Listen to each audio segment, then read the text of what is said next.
said at the beginning, one of the things that really interests me as an anthropologist and a scientist is individual variation, because it's very clear from talking to people, from putting people in scanners, from observing their behavior when they're in love, from finding out, for example, what their answer to the question, what is love, is.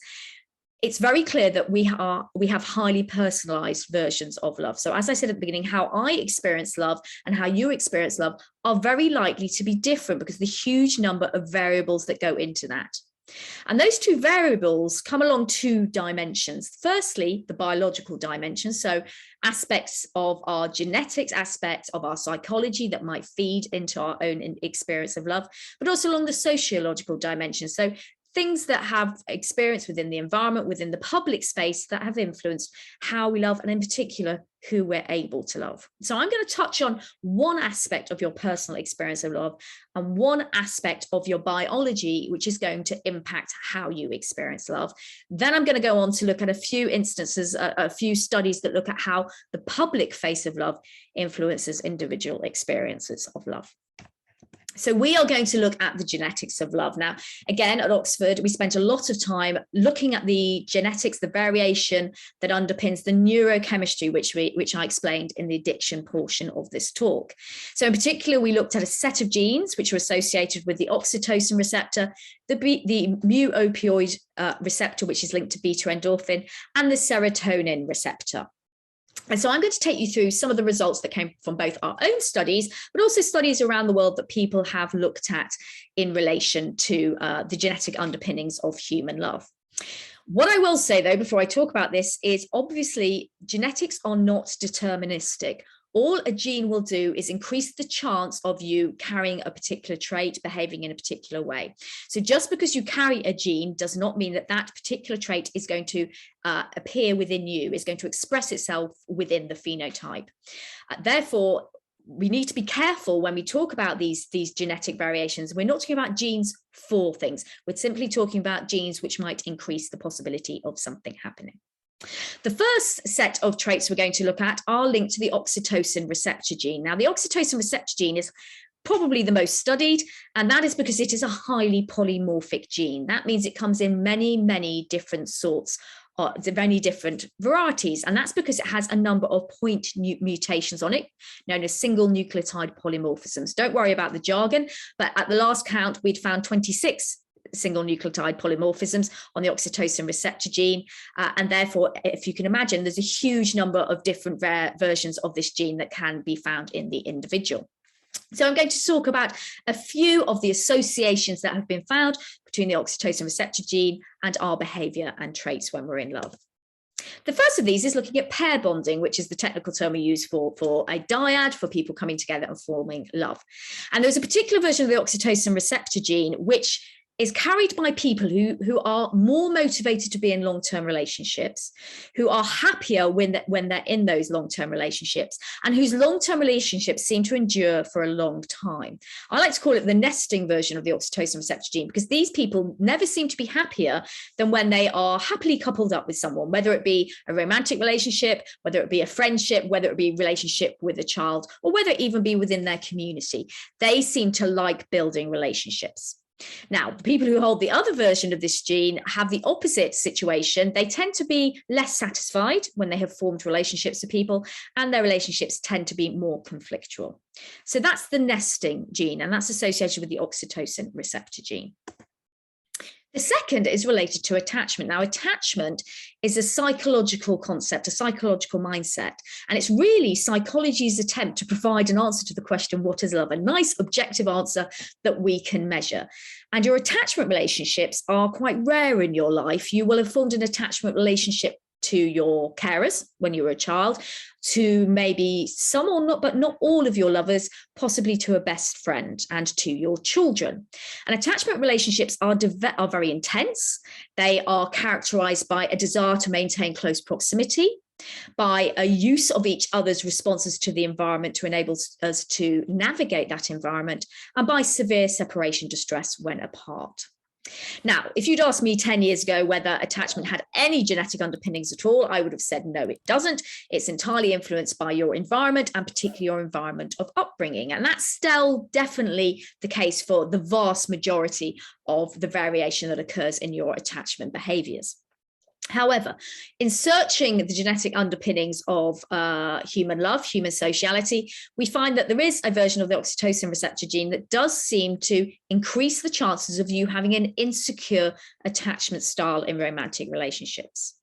However, this seems to be linked to whether or not you have had any incidences of poor mental health in your life. It's known as a differential susceptibility gene, and therefore it only seems to express itself in you if you have suffered poor mental health. If you haven't, then that particular gene doesn't appear to express itself within you. The third, which hopefully is going to wake up, let's have a little look. Oh, there we go. Oh, they've all appeared now.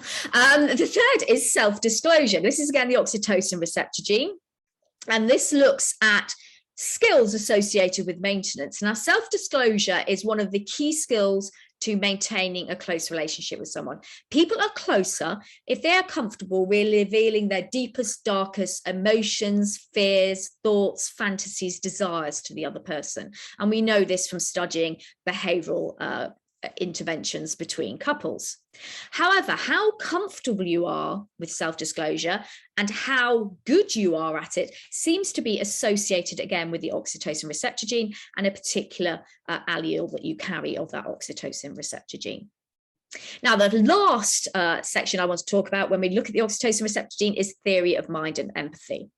Now, theory of mind is the ability to tell somebody's intentions, and it's particularly important in social relationships because this is the ability that enables you to tell whether someone's lying or they're cheating or they're basically going to do the dirty on you in some way. It enables you to tell their intentions, to mind read what they're going to do next.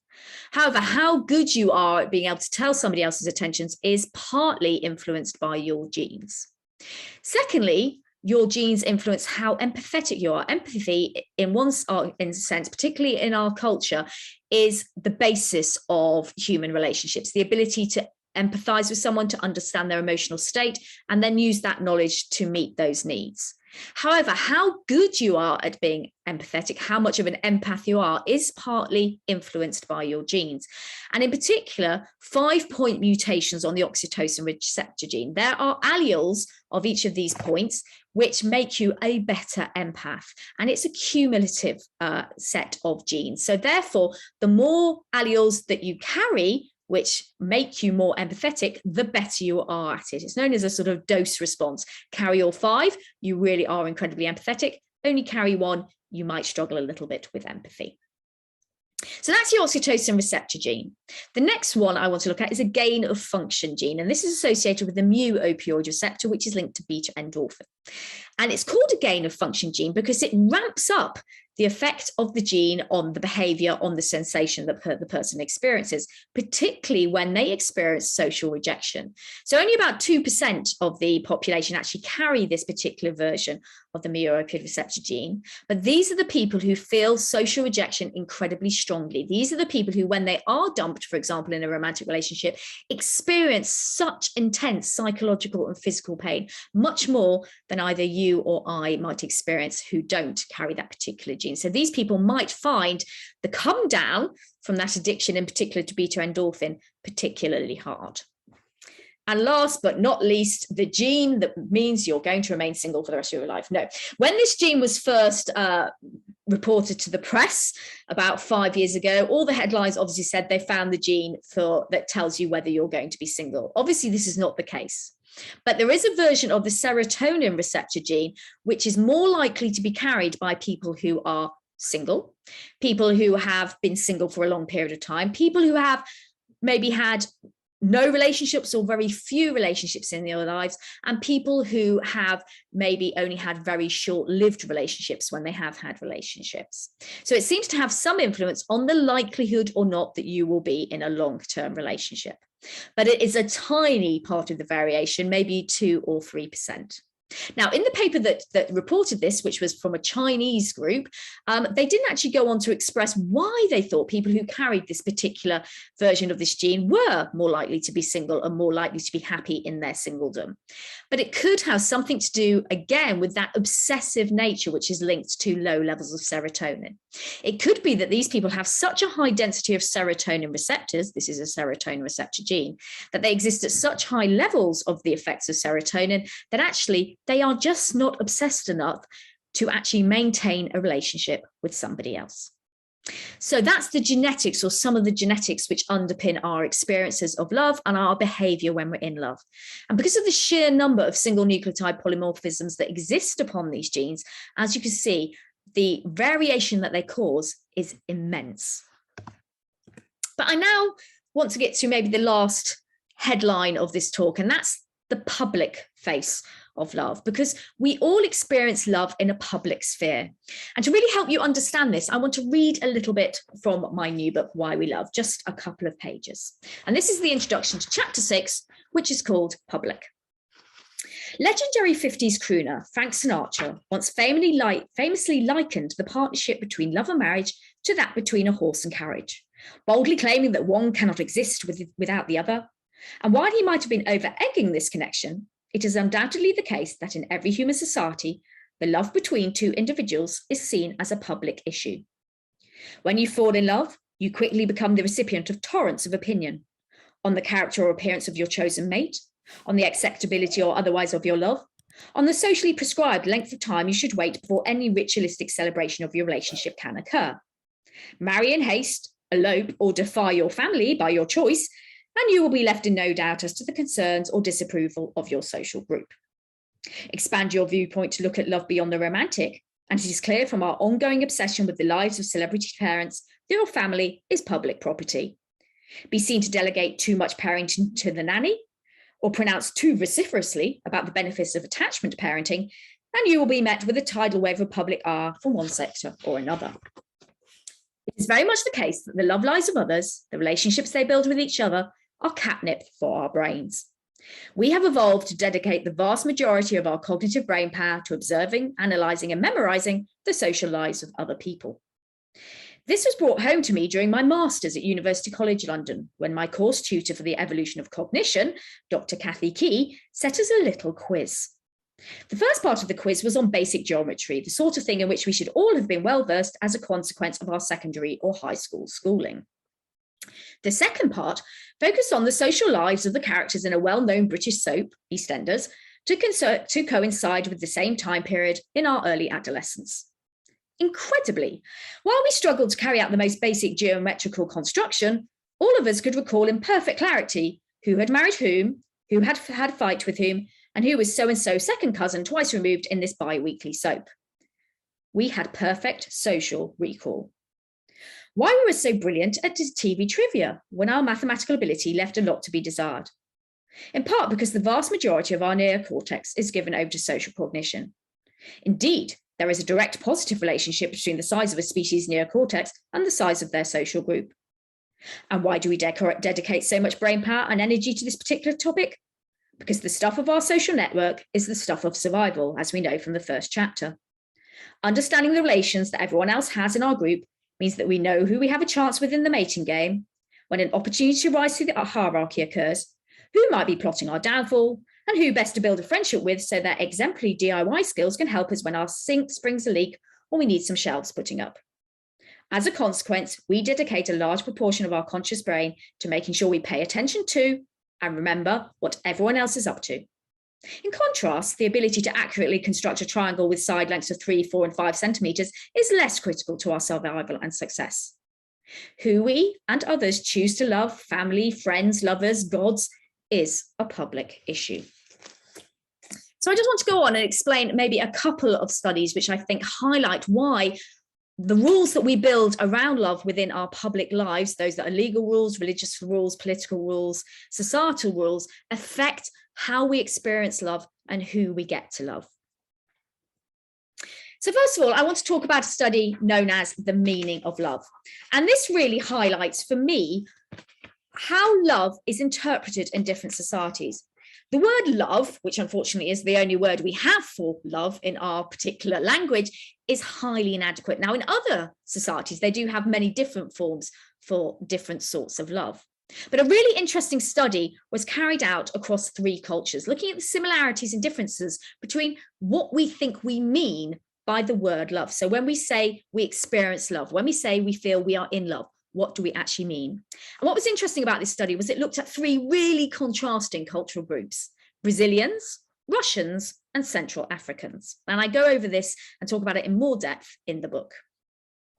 First of all, it looked at the similarities that occurred within these 3 groups regarding the experience of love. And all of the groups thought of love as a source of joy and a manifestation of all that is special and good in a person. Love is the thing that brings out the very best in people. But there, the similarities ended. When asked to just say one word which they felt underpinned what love was, their answers differed quite markedly. For the Brazilians, that word was honesty. For the Russians, it was suffering. And for the Central Africans, it was tenderness. And when we look at how the bigger question of what love actually is for these people, the Brazilians said that love was grounded in feelings, morality, and family. For the Russians, it was about trust, self-sacrifice, and hope. Whereas for the Central Africans, love is a spiritual experience. Love is God, and to serve God on earth by having purity in your life and doing good deeds towards other people. And how do we experience love? Well, the Brazilians saw love as a passionate experience, one which was based on honesty and was highly intuitive. For the Russians, love is about the continuation of the family and a real awareness of the negative sides of love, the difficulties that we might experience when we're in love. And finally, the Central Africans, well, for them, the experience of love was again linked to the divine. And it was an ennobling experience, and it elevated you through your support of others. So you see, what we actually mean by love can differ individually, but also culturally. What our culture teaches us about what love actually is something that influences greatly what we think love is in our lives. The second study I want to look at is looking at the rules that society builds around love. And it's based on a study whose journal article is of this name. Sadly, not all love affairs are meant to be. And it's based on a 2016 study, which looked at the beliefs that young people who lived in Israel, in the West Bank conflict zone, had about having relationships across that particular divide. So relationships between Palestinians and Israelis. And it questioned a group of young people, 7 of whom who identified as Jewish, 6 as Christian, and 5 as Muslim. And it was an interview study, but the interviewers then used qualitative techniques to pick up the main themes of the studies. Now, you should be aware that within Israeli law, it is prohibited to have interfaith marriages, and it's actually against the law and punishable by a fine or by being put in jail because they are in a situation of war. And therefore, it's actually legally illegal to have a relationship across the divide. But what the researchers found were 4 main themes when they talked to these young people about how they felt about possibly having a relationship across the divide. Some thought it was immoral, and this was because it disregarded the religious rules they had, where interfaith relationships were not allowed. Some were concerned about familial disapproval, that they would, by risking contact with somebody from across the divide, by forming a relationship with them, they would lose the contact of their families, they would meet the disapproval of their families, or one young man even was concerned that his father might commit suicide if he ever, for example, brought home a Palestinian woman. Some felt that it was treason, that due to them being at war, having a relationship with someone from the other side was betraying one's religious and ethnic identity, and that it was to identify with the other side, and how they were getting through the war was to identify the other side very much as other and as the enemy. And finally, by having a relationship with somebody else, you were threatening your own cultural beliefs and rituals. Because, for example, if you had a relationship with somebody else and from that relationship became children, then your actual cultural beliefs would be diluted, because it would be important for the child to learn cultural beliefs from both mum and dad. And therefore, by risking these relationships, you are actually watering down your own cultural beliefs. So again, what these young people thought about love, about who it was appropriate to fall in love with, was very strongly influenced by the religious and by the legal rules that were placed around their particular environment.